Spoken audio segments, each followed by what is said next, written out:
Sami from Sami's Sweet Life, and today is Vlogmas day 13. I'm going to be doing some swatches, so I've got to get this page clipped down here. I like the little booty. It's from Coffee Monsters Co. So I'll start up here. I'm going to go on this page, so we're going to swap here. Before we open up inks, there we go. Before we open up inks, I'm going to go ahead and open up day 13. I do have scissors. I have a whole little accessory caddy off camera here with all my tools and things I need for this job, and I think this is the stamp set washi, so I will swatch this on today's page as well. Oh yeah, stamp set washi. I'm going to go ahead and dive into this, and we'll swatch this one. I do need to peel off the number as well, so I will save that for my sticker sneeze planner. Open this up. Now I find, whoop, flying washi. I find that these stamp washis can be really delicate because they are very, very thin. And also they've got the perforations, but they're not entirely completely perforated. So let's see, I'll show you what, it's got the little holes in it, but you still have to have some sort of straight edge to pull them because they will rip right along that. So I plan on using a straight edge for this. I will have my swatches down here, so maybe washi up here. Let's get this sticker on first, and then we can do a couple of rows of washi. It's super cute. Get this guy started. And this will be my last little clip. I've got pre-recorded like larger segments to go for other parts of these Vlogmas videos, but this is my last pre-recorded swatchy swatch because I'm getting my nails did tomorrow. I'm going to be going red and white, maybe a little bit of green or pink somewhere as well. Let's see, I'm going to do three stamps, but I'm going to cut this little niblet off. I don't want that. Cut along those little dots so it still looks cute, and I probably, don't stick, okay. I'm probably going to cut 3 stamps here in a strip. It's just easier with this kind to make it look nice and pretty. No rippage. Do 3 stamps there. Super cute. Do 3 more stamps on the next row, and then we'll find where the repeat is for these. Just super cute. Super cute. Green, pink, green kind of lines up here, unfortunately. There you go. Washi, stamping, and let's find the repeat here. So we've got Santa, we've got cupcakes, cookies, and there's the repeat. So 6, 7, 8, 9, 10 different stamps, which is precious. They turned out really cute. There is gold foiling on here as well. Hopefully you guys can see that. But look how cute those are. It's a cute little decorative element you can add. And that is 13. Let's go ahead and swatchy swatch here and here. Where are my pipettes? Just had them. Oh, there they are. Like, I brought all of my supplies. I knew I was ready. I was prepared for this. Okay, so let's open day number 13, which is pretty. They put 12 and 13 right next to each other. Ooh, pretty. This one is Neptune Occultation. I hope I'm saying that right. Neptune Occultation is a color inspired by the phenomenon of Neptune being occulted by other celestial bodies. Learning some vocab words here. So it looks very deep bluish purple. So that one looks beautiful, and we're gonna pair that with this first color right here, Diamine Razzmatazz. So this is a nice bright green. I think those will go actually pretty well together. So let's swatchy swatch, and then I'll cut to today's video. It's a fountain pen review today. I'm doing fountain pen week, and I'm very excited about this. I've been wanting to get these reviews up for you guys. I know you guys have asked for opinions on fountain inks, especially like me as a beginner starting and you guys wanting to start fountain ink goodness. I know a lot of you guys have given me great tips because you guys are way more experienced with fountain inks than me, but some of y'all are like me, like newbies wanting to explore everything. It is a messy endeavor. I do end up getting fountain ink on myself quite regularly. But you know what? It's worth it. It does wash off eventually. I think I'm pretty clean today, even though I've been swatching a little bit. But look how pretty those are. I just cannot get over all the cool ink properties and shimmers and just endless supply of colors. If you go, you know, for more than one brand, and I love the ink samples because they last a long time, like especially like something like this, where it's pretty much the whole vial. It's 4 mLs and it's a lot of ink. You know, you can fill up a fountain pen a few times with that much ink. So I find that, oh, this one does have shimmer. I find that you can get a lot for your money and you don't have to have expensive pens. As you guys saw in my rankings, like you do not have to get really expensive fountain pens. Now, I have not had good luck with like cheap Amazon pens, like $10 Amazon pens. I did have a Platinum Preppy, which is also another really cheap pen, and it broke very quickly. The plastic casing on it broke very quickly. So I wouldn't recommend that cheap of a pen. And the nibs on the cheap Amazon pen were just terrible, so I would not recommend that. But a cheap TWSBI, and you're set. You know, you don't need a bunch of pens. I have 5 pens, which definitely seems a little excessive, but not nearly as excessive as some people. And you know what? If you can afford it, buy all the pens. See if I care. I'm gonna buy more too. But yeah, it doesn't have to be a very expensive hobby.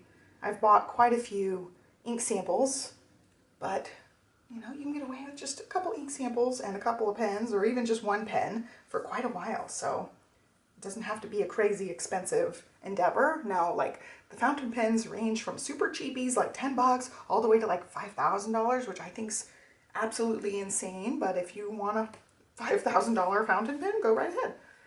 I have found in my experience so far that there's my technical term, the more expensive pens do not equal better quality. Actually, I find them more finicky sometimes, so I haven't enjoyed that. Look how pretty that is. Such a deep, rich color. And then the green, just gorgeous. It's got that shimmer. I can't wait for that to dry down. And then on the TRP, you already see some sheening on that. Gorgeous. I'm going to let these dry down while you guys watch my pen review of the day, and then we'll come back, look at dry samples, and I'll do the dip pen writing on these guys. Today's little blurb about fountain pens is going to be the Narwhal. This is the Key West edition. I do have medium nibs all across the board, so this is a medium nib, but it writes very skinny compared to my other medium nibs. You know, this is my most beautiful of my pens. Very beautiful. It's got the rainbow accents, and it is a twist open and close, but look how beautiful that nib is. This is the longest nib that I have. Got like a really short skinny mini nib, and then this boy is much longer than like your standard looking nib. So that's one thing to note. It's just a massive nib. It's also very beautiful. Look, big massive nib. Love the rainbow effect of it. Cover this one back up. It is a little bit shorter as well. Just by a hair, a little bit shorter than that pen. You can post it, but I don't feel like it's very secure or anything. I don't tend to post any of my pens personally, but you can if you want it to be a little bit longer, because it is a teeny bit short. Still comfortable in my hand. I have big hands, so I feel like most people are not going to have any issues like having their hand go off the edge there. But you can post it if you want. This one is a cartridge converter. You just have to twist it off, then you can twist this up and down. I have found that with the cartridge converters, and especially this Narwhal pen, if I'm using ink samples, I have to have a really thick ink sample left over because that nib is really long. So I'm talking I have to have the ink pretty much like halfway full to all the way up the ink bottle in order for that nib to really get down in there.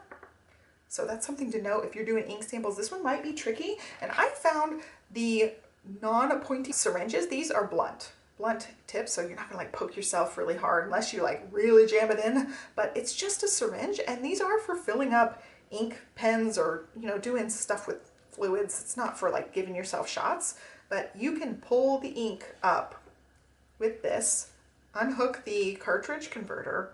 I mean, it's full of ink right now, so it's probably not the best choice for me to do this, but you can detach this, and then you put the syringe and fill it up. And you have to be really careful. Like a little goes a long way. These things are not very big as far as like filling it up. So don't just go crazy and fill this all the way up and then jam it in, because you're going to overflow your cartridge, but just slowly add in the ink, and then you can fill up the whole entire cartridge. And that way, if you're like at the bottom of a sample, for instance, this one, I don't have much left in this sample. I would never be able to suck the ink out with the nib. I just never would be able to get enough flow in there. So I would use the syringe. So I'll link to a pack of these. They were super cheap on Amazon, but if you're going to have a cartridge converter pen, it's a great option to have this. So definitely check those out. And as far as pen goes, this is a really, really pretty pen, but this one's my most finicky pen. I've had issues with certain like shimmer inks and also inks that are considered like more dry. Like Ferris Wheel Press, they have typically like very notoriously dry inks.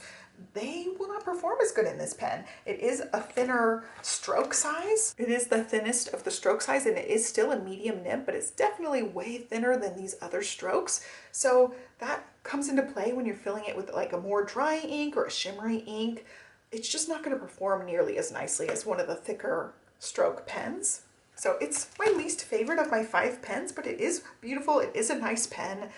It's just my least favorite because of being a little bit finicky, which I talked about in my ranking video. I went off a little bit about, you know, a pen should just work, and sometimes this one just doesn't, like depending on the ink I put in it. So I've had performance issues with this one. Otherwise a great pen. It might be hard to find now because it was a special edition, but I wanted to do a little mini review for you guys to let you guys know how it's going. And yeah, still gonna keep it in my stash. I don't foresee like selling it off because it is so pretty and it is fun to use with that big giant nib, and it's fun. There's a little narwhal on there. I don't know if you guys can see that. There's a little narwhal on there, just super cute. So I have really enjoyed using this pen when it actually like has a good combination going. Righty, let's take a peek at these inks. They've been sitting there completely dry at this point. I like both of these colors. Nice bright blue and a nice beautiful green. It's just a mid-tone green. I want to see how it writes. I've seen this before, but it's been a while. I love the gold. Cloudlet's in here too. He's making noise. I like the gold shift on that. And then you can't see much sheening on this sample on the cream paper, but you can totally see it on the TRP, which I love. And you also get some really good variation on the Razzmatazz. So this one is the Neptune Occultation. I hope I'm saying that right. Very cool. Let's go ahead and write with these. I'm in the middle of baking Christmas cookies, so I'm like, I got 10 minutes, the cookies are in the oven. I can come up here and do a little bit of ink. Oops, go up here. Very pretty. I am excited that this one's gonna have some sheen to it, and it's gonna look really cool on the strokes. Neptune Occultation. I'm probably butchering it, I don't know.